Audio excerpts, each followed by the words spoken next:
It's me, your host, Cole Filer, back at it again with another episode of the Crust. I'm straight chilling in my Eminem shirt. I got the real Slim Shady on my back, and now we're coming here. He's ready to attack. He's on Kamakazee, his new album.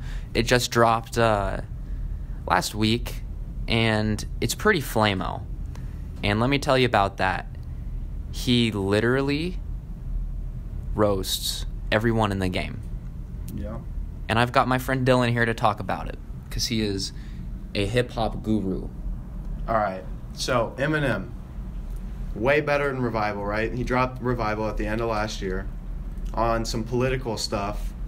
But the thing is, he got butthurt and dropped Kamakazee last week because people didn't like that album. But he thinks people didn't like the album because it was all politically correct and stuff. But the album was just bad. There was bad mixing, bad sound. It didn't sound like Eminem, and it wasn't good. But now, last Friday, he dropped Kamakazee. 1,000 times better. He was sending shots at everybody in the game, from rappers to artists to YouTubers. Donald Trump included, Agent Orange. Yep. But this album, he was just whining in a mic for 45 minutes. I see your point. I really see your point.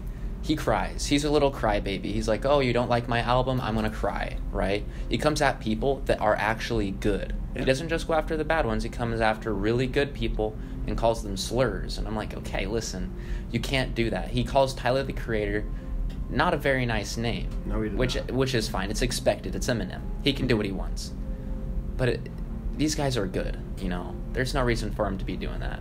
Yeah, I think it was kind of his way of saying that he's still the best at what he does, and he's not taking any criticism from anybody. And this album is apparently, according to CNN, on track to break records, although they didn't say specifically what records. We're still not sure what records they're talking about, just records. Yeah, but that's the thing, and the reason why I think is because he's so good at getting people mad. Particularly butthurt people, you know? Butthurt person offends butthurt people, you know? And just a lot of butthurtness with this new album from everybody. Yeah. Including Eminem. But people like LeBron James, I don't know if you saw this, LeBron James is fully behind Eminem. To the max. He's like, Eminem's the best ever. Don't talk to me unless you like Eminem. And I'm like, okay, Mr. LeBron. Mr. LeBron. But Eminem wanted this reaction for people. Either you're going to love it or you're going to hate him. And a lot of people already hate him because it's cool to hate him. But I think he's good. Which is interesting because all the people he took shots at and insulted, most of the people just went on social media and just said how cool it was to be targeted by Eminem because he's the GOAT in their eyes, which is cool. But he only got a couple reactions out of people like MGK. I was about to say that. Who dropped a return diss track, which mixed opinions, but I thought it was pretty good. But at the same time, it's still MGK, and he won't ever have the same like firing power that Eminem, because that's how he got good at rapping, doing diss tracks and stuff. The thing about Machine Gun Kelly is he was never good. I listened to the diss track, and literally he talks about how dope Eminem is. He talks about how cool Eminem is for about a minute straight. And then he goes, "You're old." And I'm like, okay, this isn't a diss track. You're just saying he's old and he's the GOAT.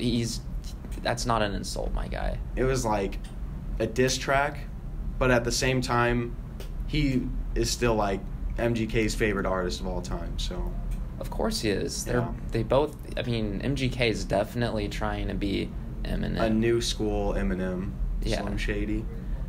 Which, kudos to him. He's got his thing going on, but it's MGK at the end of the day.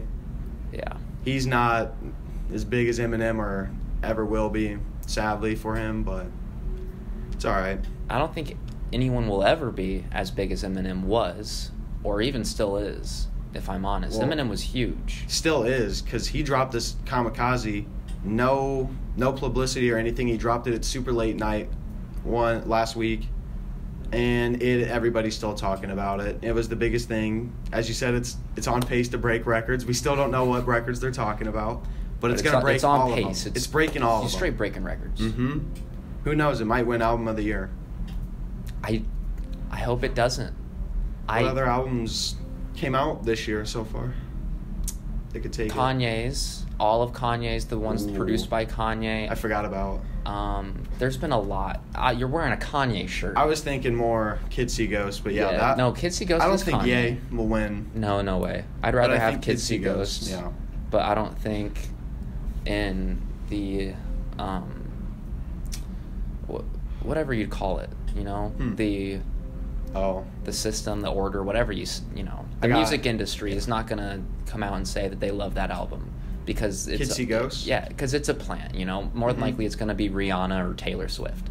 Well, specifically rap, I think it's either going to Kanye, it'll go to Eminem, and you're not gonna like this one, but Travis Scott is on. No, it's looking. No, it's successful. Yes. Successful, yeah. But so is Drake. But his album from I don't know everything they take into account because if they go off pure sales and stuff and how it was. Kids See Ghosts is gonna lose if it sales. Yeah, and Drake will probably win right behind, and the Astro World will be right behind it. But I think when they take into account all things of impact, like experimental music, that's a big thing when they pick these, and I think honestly, it won't go to Eminem. Mm-mm. It'll probably go to Kanye and Kid Cudi, and if it doesn't, it'll go to Drake, and people aren't going to be happy. I would love for it to go to Kids See Ghosts.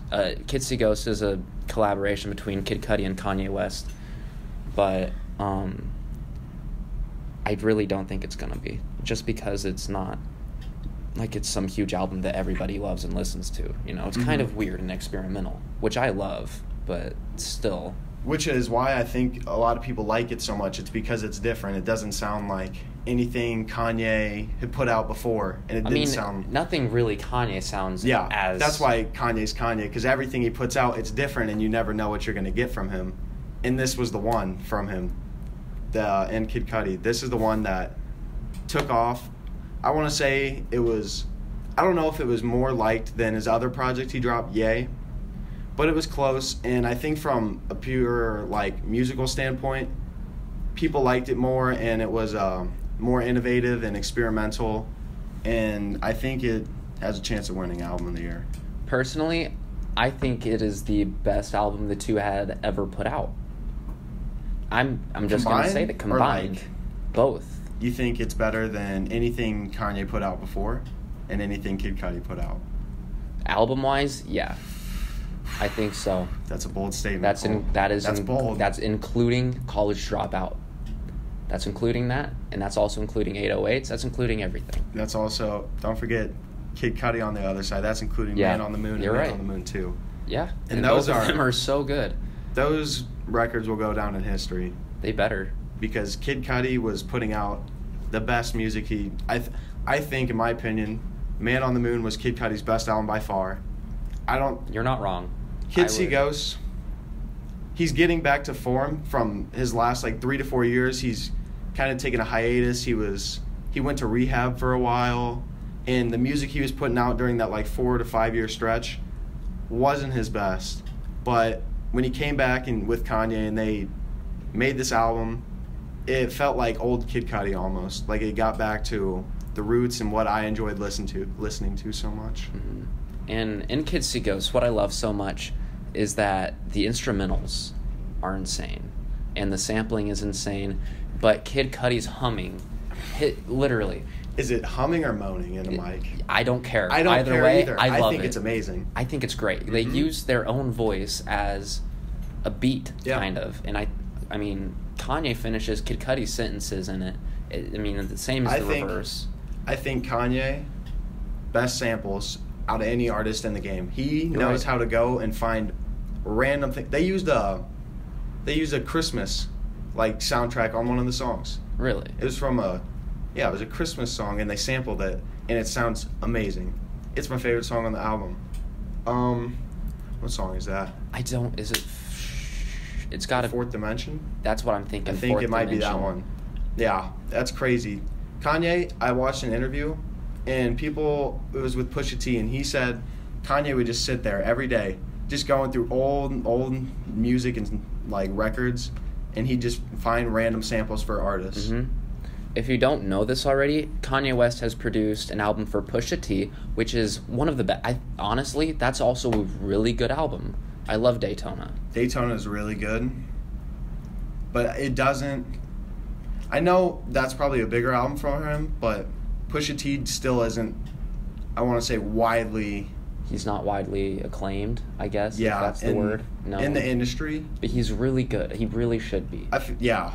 Same with Denzel. Same with Jordan Lucas. Same with a lot.